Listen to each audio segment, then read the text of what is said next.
हरे कृष्ण।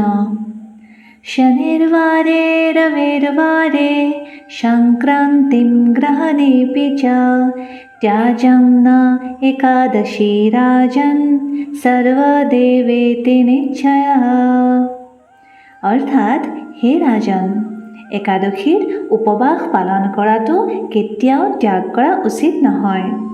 সেয়া শনিবাৰ, ৰবিবাৰ, গ্ৰহণৰ অথবা সংক্ৰান্তিৰ দিনেই নহওক কিয়। এয়া আছিল বৃন্দাবনৰ কথা।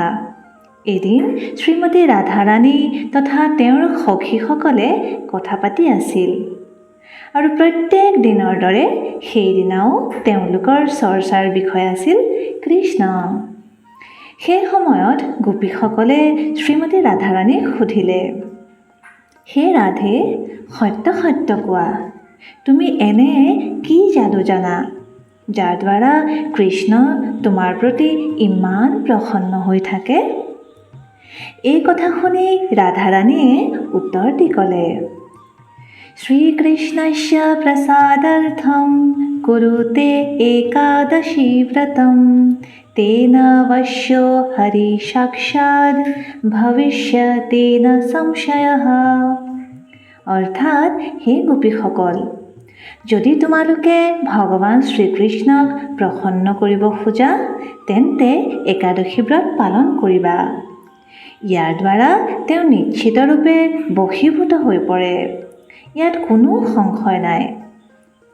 এইদৰে স্বয়ং শ্ৰীমতী ৰাধাৰাণীয়েও পৰম ভগৱান শ্ৰীকৃষ্ণক প্ৰসন্ন কৰিবৰ নিমিত্তে একাদশী ব্ৰতৰ মহিমাৰ বৰ্ণন কৰিছে। শাস্ত্ৰত উল্লেখ আছে যে গোবিন্দৰ স্মৰণ তথা একাদশীৰ উপবাস এই দুয়োটাই হৈছে বদ্ধ জীৱৰ ভৱসাগৰৰ পৰা উদ্ধাৰ প্ৰদান কৰোঁতা। সাধাৰণতে ভৌতিকবাদী ব্যক্তিসকলে নিজৰ পাপ নষ্ট কৰিবৰ নিমিত্তে তথা শৰীৰ সুস্থ ৰাখিবৰ বাবে একাদশীৰ ব্ৰত পালন কৰে। কিন্তু ভগৱান শ্ৰীকৃষ্ণৰ ভক্তগণে একাদশীৰ ব্ৰত শ্ৰীহৰিক প্ৰসন্ন কৰা তথা নিজৰ ভক্তিৰ পথত অগ্ৰসৰ হোৱাৰ এক অত্যন্ত সু অৱসৰ বুলিহে গণ্য কৰে। এজন ভক্তই কেতিয়াও কোনো ভৌতিক কামনা বাসনা লৈ একাদশী ব্ৰত পালন নকৰে। ইয়াৰ উদাহৰণ শ্ৰীমদ ভাগৱতৰ দৰে পুৰাণতো অম্বৰীশ মহাৰাজৰ কাহিনীটো বৰ্ণন পোৱা যায়। তেন্তে আহক এনে এক অত্যন্ত পবিত্ৰ তথা মংগলকাৰী বৰুথেনী একাদশীৰ মহিমা আজি আমি চৰ্চা কৰোঁ। এসময়ত মহাৰাজ যুধিষ্ঠিৰে সুখ, সমৃদ্ধি, শান্তি তথা বৈদিক বাতাৱৰণযুক্ত এক ভব্য সাম্ৰাজ্য শাসন কৰি আছিল। তেওঁৰ ৰাজমহল অনেক মণিমুকুতাৰে সজ্জিত ইন্দ্ৰৰ নগৰীৰ সদৃশ আছিল। আৰু সেই সাম্ৰাজ্যতে এদিনাখন যুধিষ্ঠিৰ মহাৰাজে পূৰ্ণ পুৰুষোত্তম ভগৱান শ্ৰীকৃষ্ণৰ সৈতে বাৰ্তালাপ কৰি আছিল। দুয়োৰে মাজত অনেক বিষয়ৰ ওপৰত অতি গভীৰ আলোচনা হ'ল। তাৰ ভিতৰত এটা বিষয় আছিল একাদশী। যুধিষ্ঠিৰ মহাৰাজৰ জিজ্ঞাসাক সন্তুষ্টি প্ৰদান কৰিবৰ নিমিত্তে ভগৱান শ্ৰীকৃষ্ণই এটাৰ পিছত আনটো তেওঁক একাদশীৰ মহিমা কথাৰ ৰস পান কৰোৱাইছিল। সেই সময়তে মহাৰাজ যুধিষ্ঠিৰে ভগৱান শ্ৰীকৃষ্ণক সুধিলে, হে বাসুদেৱ, কৃপা কৰি আপুনি মোক বহাগ মাহত সমাগত হোৱা বৰুথেনী একাদশীৰ মাহাত্ম্যৰ বিষয়ে বৰ্ণনা কৰি কওক। এই ব্ৰত পালন কৰিলে কি ফল প্ৰাপ্তি হয় আৰু সেয়া কিদৰে পালন কৰা উচিত?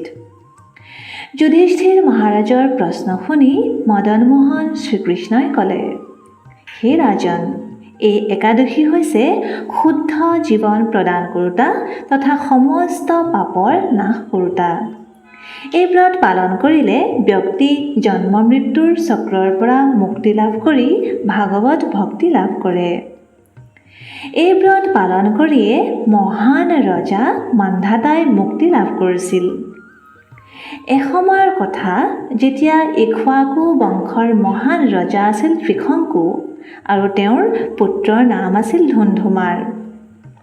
ৰজা ধুন্ধুমাৰ অত্যন্ত পৰাক্ৰমী, তেজস্বী তথা ভগৱানৰ ভক্ত আছিল। কিন্তু এদিনাখন তেওঁক শিৱৰ অভিশাপহে প্ৰাপ্তি হ'ল।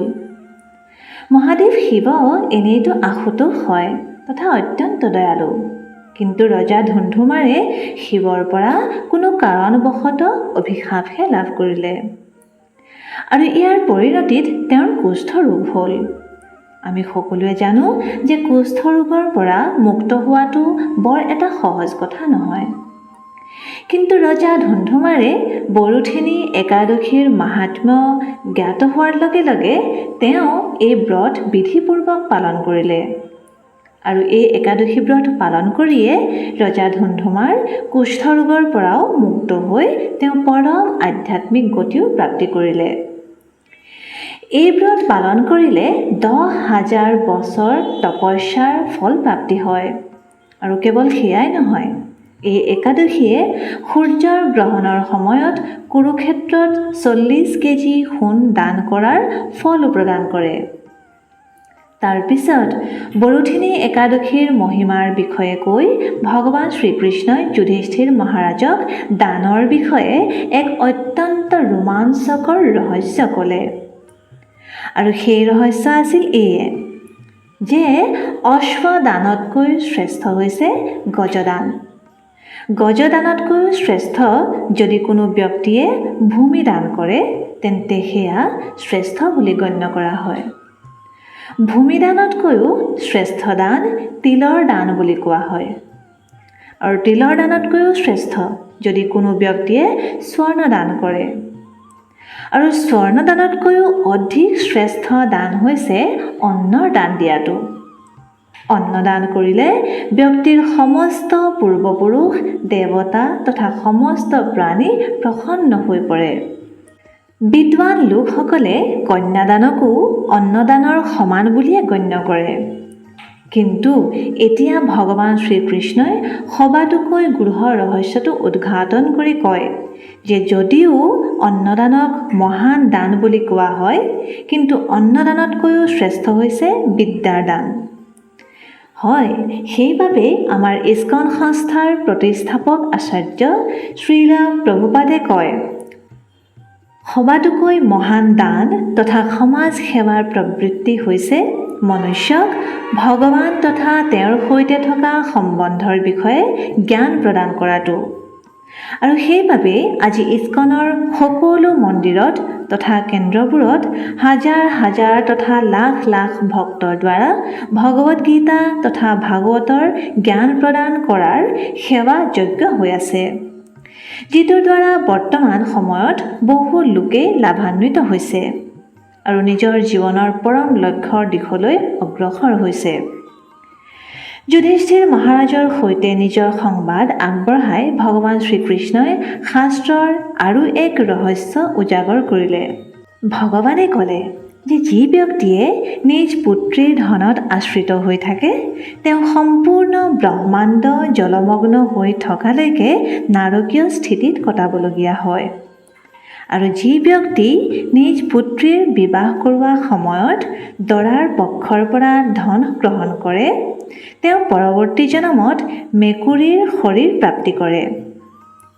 ঠিক সেই একেদৰেই যিদৰে এজন মাংস ভক্ষণকাৰী ব্যক্তি পৰৱৰ্তী জন্মত মাংস ভক্ষণকাৰী জংঘলৰ প্ৰাণী হৈ জন্ম লাভ কৰে আৰু অত্যন্ত কাম আসক্ত ব্যক্তিয়ে কুকুৰৰ শৰীৰ প্ৰাপ্তি কৰে।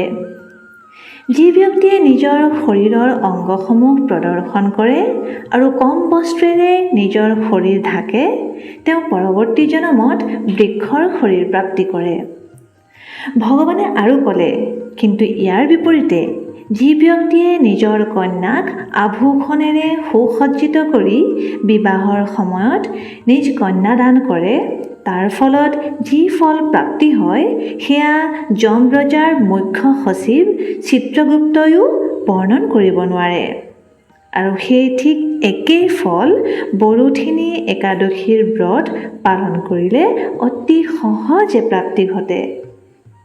তেন্তে আহক আমিও সকলোৱে এই শুভ সময়ৰ লাভ উঠাওঁ আৰু বৰথিনী একাদশীৰ ব্ৰত পালন কৰি নিজৰ সমস্ত ভয়, দুখ, উদ্বিগ্নতা দূৰ কৰোঁ তথা অন্তত জীৱনৰ সৰ্বোচ্চ লক্ষ্য ভগৱানৰ ভক্তি প্ৰাপ্তি কৰোঁ। ধন্যবাদ। হৰে কৃষ্ণ।